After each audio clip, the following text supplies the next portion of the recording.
السلام علیکم ناظرین، امید کرتی ہوں کہ آپ سب خیریت سے ہوں گے۔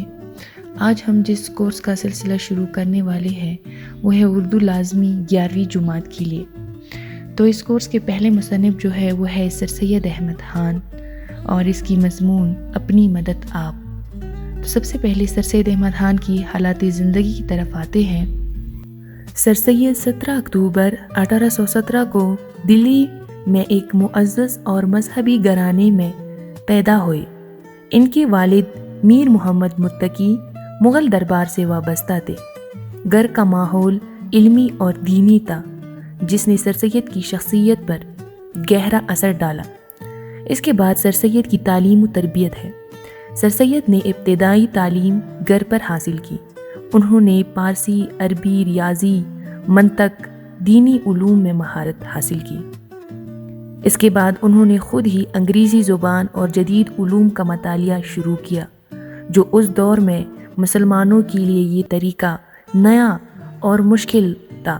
اس وقت سر سید مسلمانوں کے تعلیمی رہنما تھے۔ انہوں نے مسلمانوں کو جہالت، خوف اور پسماندگی سے نکال کر علم، شعور اور ترقی کی راہ دکھائی۔ تو سر سید اس وقت برصغیر کے ایک عظیم تعلیمی رہنما اور مفکر تھے، جنہوں نے مسلمانوں میں جدید تعلیم، سائنسی شعور اور سماجی اصلاح کی بنیاد رکھی۔ وہ علی گڑھ تحریک کے بانی بھی تھے اور مسلمانوں کو جہالت اور پسماندگی سے نکالنے کے لیے عملی جدوجہد کی۔ آج بھی ان کی خدمات تاریخ برصغیر کا روشن باب تصور کیا جاتا ہے۔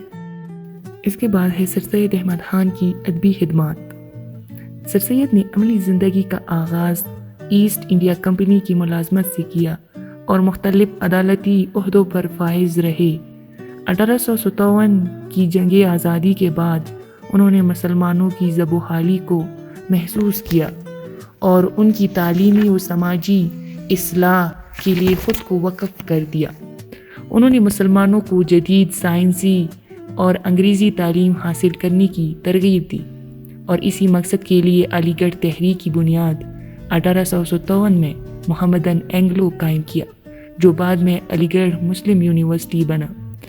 سر سید نے کئی اہم کتابیں بھی لکھی اس وقت، جن میں اسباب بغاوت ہند اور تفسیر قرآن قابل ذکر ہے۔ سر سید کی طرز اسلوب کے حوالے سے اگر بات کی جائے تو سر سید کا انداز تحریر سادہ اور مقصدی ہے۔ انہوں نے اردو نثر میں جدید، حقیقت پسند اور اصلاحی اسلوب کی بنیاد رکھی۔ انہوں نے اردو نثر کو سادگی، مقصدیت اور عقلیت عطا کی۔ ادب کو تفریح کے بجائے قومی اصلاح کا ذریعہ بنایا، اور ان سب میں جن چیزوں کو بنیاد حاصل ہے وہ ہے زبان کی سادگی اور منطقی انداز، اصلاحی مقصد اور سائنسی طرز فکر۔ مغربی علوم کا اثر پایا جاتا ہے۔ اس کے بعد سر سید کی مضمون اپنی مدد آپ اور اس کے مرکزی خیال کے حوالے سے بات کریں گے۔ مضمون اپنی مدد آپ میں سر سید احمد خان مسلمانوں کو خود اعتمادی اور خود انحصاری کا درس دیتے ہیں۔ وہ واضح کرتے ہیں کہ فرد اور قوم کی ترقی کا دار و مدار دوسروں کی مدد یا محض دعاؤں پر نہیں، بلکہ اپنی محنت اور عملی جدوجہد پر ہوتا ہے۔ جو قومیں سستی، کاہلی اور قسمت پر اندھا یقین رکھتی ہیں، وہ ہمیشہ پسماندہ رہتی ہیں۔ انسان اور قوم کی ترقی کا دار و مدار خود محنت اور کوشش پر ہے۔ جو لوگ دوسروں کے سہارے بیٹھے رہتے ہیں وہ آگے نہیں بڑھتے۔ اس کے بعد سر سید احمد خان مزید مثالوں کے ذریعے واضح کرتے ہیں کہ انسان کو اپنی حالت بدلنے کے لیے خود قدم اٹھانا چاہیے۔ تعلیم حاصل کرنا، ہنر سیکھنا اور وقت کی قدر کرنا بہت ضروری ہے۔ وہ اس بات پر زور دیتے ہیں کہ اللہ بھی اس کی مدد کرتا ہے جو خود محنت کرتا ہے، جو خود کوشش کرتا ہے۔ اور اس کے بعد مرکزی نکات کے حوالے سے اگر بات کریں تو اس میں کہ انسان اور قوم کی ترقی خود اس کی اپنی کوشش سے ممکن ہے۔ جو لوگ خود محنت کرتے ہیں خدا بھی ان کی مدد کرتا ہے، اور جو دوسروں پر انحصار کرتے ہیں وہ پسماندہ رہ جاتے ہیں۔